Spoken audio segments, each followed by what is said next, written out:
Luna, there's a sentient race inside your mane. By Board Game Brony. The Princess of the Night looked down at the small sea pony inspecting her mane. The outer garden of Canterlot Castle was quiet save for the occasional guard, the princess, and the pony at her side. Pardon us, but who might you be, and why are you staring at our mane? Luna asked. I am Ruby Shell, sister to the ambassador of the Sea Pony Nation, but we have most serious matters at hoof. The red-coated sea pony said. You appear to have something in your mane. Luna examined the sea pony and her oil-stained blue overalls. Her green eyes inspected Luna's mane with microscope lenses on a pair of goggles. She raised the magnifier and nodded. Yep, I'm afraid to say this, but Luna, you'd have a sentient race inside your mane. The princess stared. She started to laugh.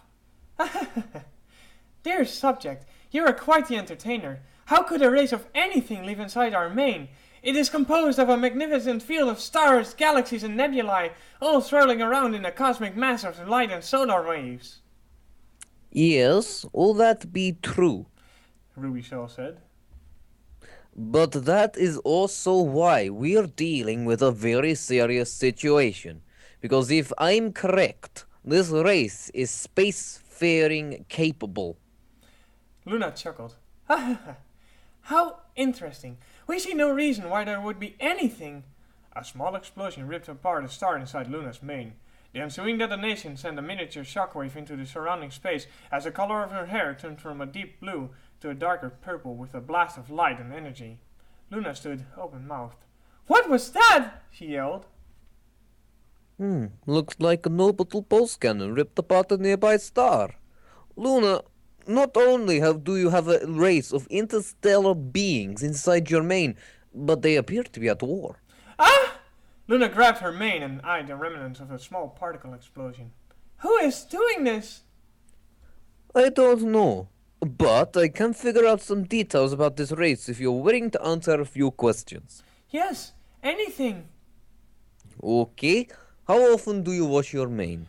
Luna put her hair down and turned away. Her face grew red. When was the last time you washed it? Ruby asked. Luna scratched the ground in front of her with a hoof. Our mane does not take to water very well. It is made of space. Why would we need to attend to it? Space attends to itself. Ruby raised an eyebrow. Luna, you're over 1,000 years old, and you never washed your mane. Luna looked away and then nodded. No wonder this race has had all this time to move beyond their simple biology into the space age. You've given them the perfect opportunity to adapt over a long period of time so they can become spacefaring civilization. Remove them at once! How? Ruby asked. They seem really cozy in there, except that one star they blew up. No! My main verse! Luna yelled. Ruby looked at the edge of Luna's hair as it blew without the need for wind.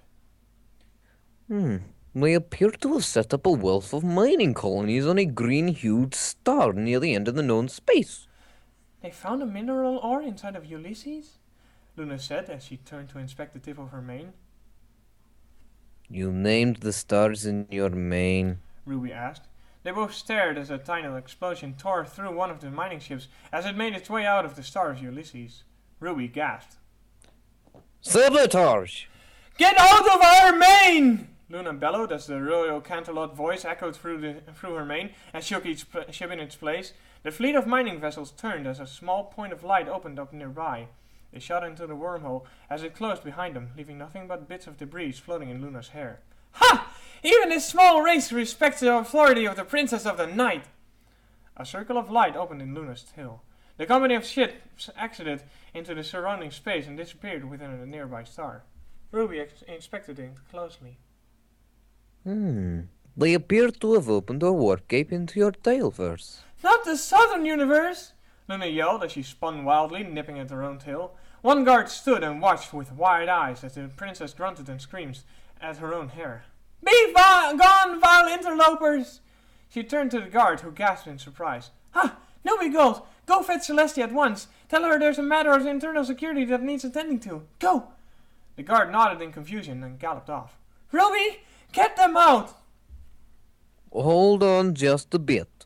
Maybe your sister has some ideas on what to do about this. Less than a minute later, Princess Celestia leapt off the highest tower and sailed to the rest next to Princess Luna. Yes, my dear sister, you spoke of an urgent matter. There is more going on, Luna said. Celestia's eyes widened. Oh no. I feared this. What is this war? Inside our Where main! is it? Celestia did not move for a few moments. Her eyes were expressionless and her gaze was unreadable. She blinked a few times at the sight of her sister's constant dancing in place as she turned, nipping at her own hair, and stared back at Celestia with ears down and eyes full of sorrow. They blew up Sophocles, Luna said pitifully. Who? Celestia asked. Ruby stepped forward. I think that's the name of one of the stars inside her mane. You named the stars inside your mane? Celestia glanced at the northern universe that was Luna's hair. And now they're inside our tail! Luna fell to the ground and began rolling around in the dirt. Ruby immediately rushed to her side. Careful, your majesty. Such an aggressive tactic may be considered as an act of war.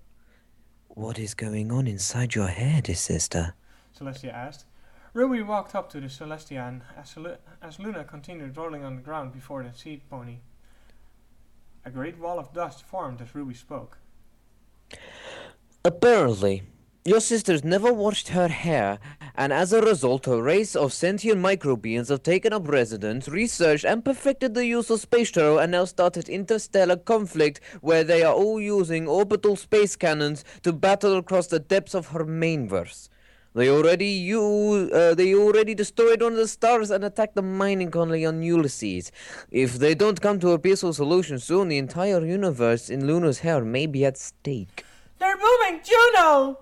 Luna said as small black puffs of smoke stood suspended in space within the center of her tail.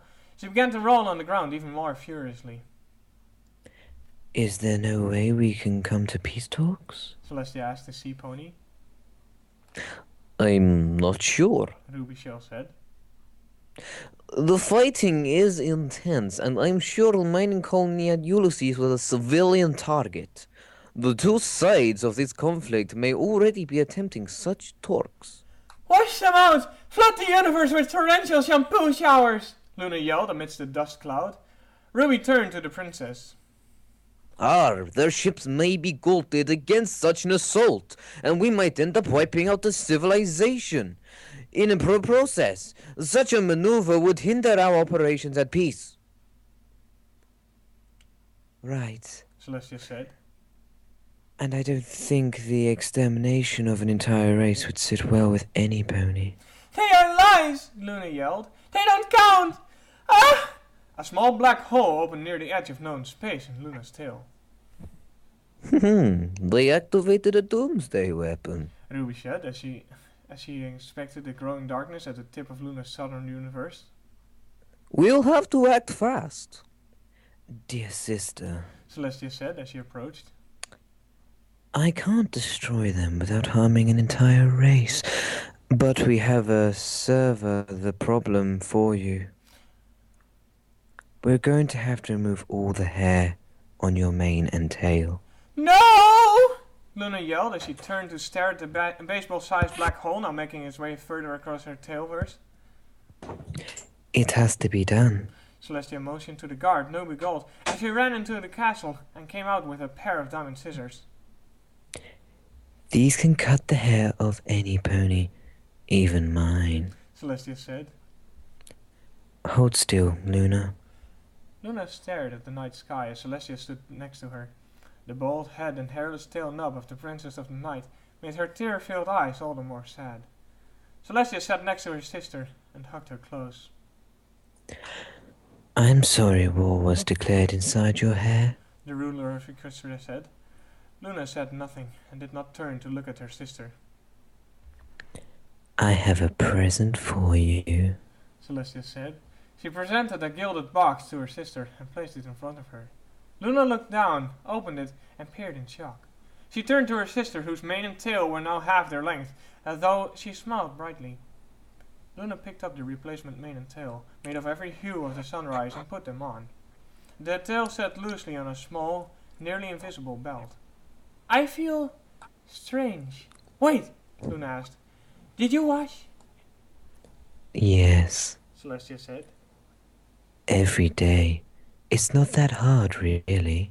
She hugged her sister as Luna suddenly looked up. Where is my old hair? Somewhere in space, far past the moon by now. I wouldn't worry about it. Luna gazed at the night sky and thought of her stars. The end.